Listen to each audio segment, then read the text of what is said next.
तर कसं काय भूताची पब्लिक, नमस्कार भावांनो, मी साई. आपण आपल्या व्हिडिओमध्ये हॉरर प्लेस एक्सप्लोर करत असतो आणि आपण एक पॅरानॉर्मल इन्व्हेस्टिगेटर सुद्धा आहे. आता बऱ्याच दिवसापासून युट्यूबला एक क्लिप अशी व्हायरल होत होती की ससून हॉस्पिटलमध्ये पोस्टमॉर्टम विभागाकडे एक बेंच हलताना दिसत होता. आता बऱ्याच जणांचं म्हणणं होतं की पुणे येथील असलेलं ससून हॉस्पिटल एक हॉरर प्लेस आहे, भावा तिथे जाऊन तू एकदा एक्सप्लोर कर. आता हीच माहिती कितपत योग्य आहे ते मला पण माहिती नव्हतं, त्यासाठी मी तिकडे एक्सप्लोर करायला निघालो. जर तुम्ही आपल्या चॅनलवर नवीन असाल तर आताच फॉलो करून घ्या, कारण यासारखे असे नवनवीन व्हिडिओ तुम्हाला इथेच बघायला भेटतील. आता शेवटी पुण्यामध्ये फिरत फिरत मी येऊन पोहोचलो ससून हॉस्पिटलमध्ये आणि आतमध्ये एंट्री मारलो. आता मी पण पुण्यामध्ये नवीन असल्यामुळे मला सुद्धा माहिती नाही की ससून हॉस्पिटलमध्ये पोस्टमॉर्टम विभाग कुठे आहे. तर तेवढ्यात मला दिसलं ससून हॉस्पिटलचं मॅप, ज्यामध्ये सगळा नकाशा बनवलेला होता.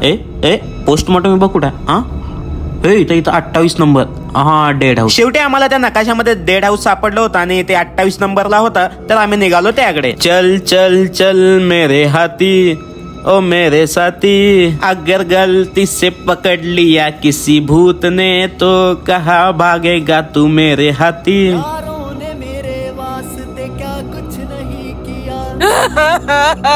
तर कसं काय भूताची पब्लिक, नमस्कार भावांनो. आज आपण आलेलो आहे ससून हॉस्पिटलमध्ये आणि ते डेड हाऊस म्हणून एक विभाग आहे, तिकडे आपण चाललेलो आहे.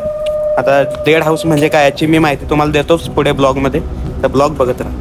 आता डेड हाऊस म्हणजे ते विभाग असतं जिथं डेड बॉडी आणून ठेवत असतात. तर पब्लिक तुम्ही बघू शकता हे पुढचा विभाग आहे, ते डेड हाऊस आहे ससून हॉस्पिटल मधलं. आता आतमध्ये इथून माझ्या समोर एक 2-3 बॉडी घेऊन गेले. आता तुम्हाला पण दाखवतो पुढे एक बॉडी. थांबा, आता या साईडला तर कुणाला जास्त सोडत नसतात, तरी आपण परमिशन घेऊन आलो होतो, पण आपल्याला इथे शूट काढू आपण नाही शकत. थांबा, आपण ती क्लिप लावू आणि मॅच होती का बघू इथे.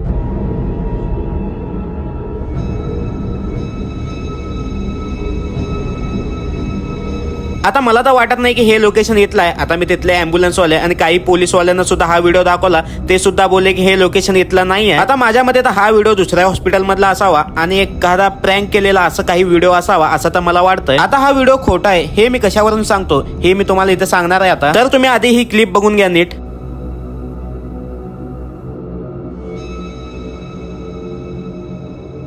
आता तुम्ही क्लिप बघितलाच असेल. आता तुम्ही जेव्हा सीसीटीव्ही मध्ये कोणताही व्हिडिओ कॅप्चर होतो तो स्टेबल असतो, कधी हलत नसतो. हा व्हिडिओ मोबाईलने शूट केलेला आहे आणि एखादा प्रँक झालेला आहे असं मला वाटतंय, त्यामुळे एवढा कॅमेरा हलत असेल. तर आपला व्हिडिओ आवडला असेल तर लाईक करा, फॉलो करा आणि कमेंट करून सांगा की व्हिडिओ कसा वाटला.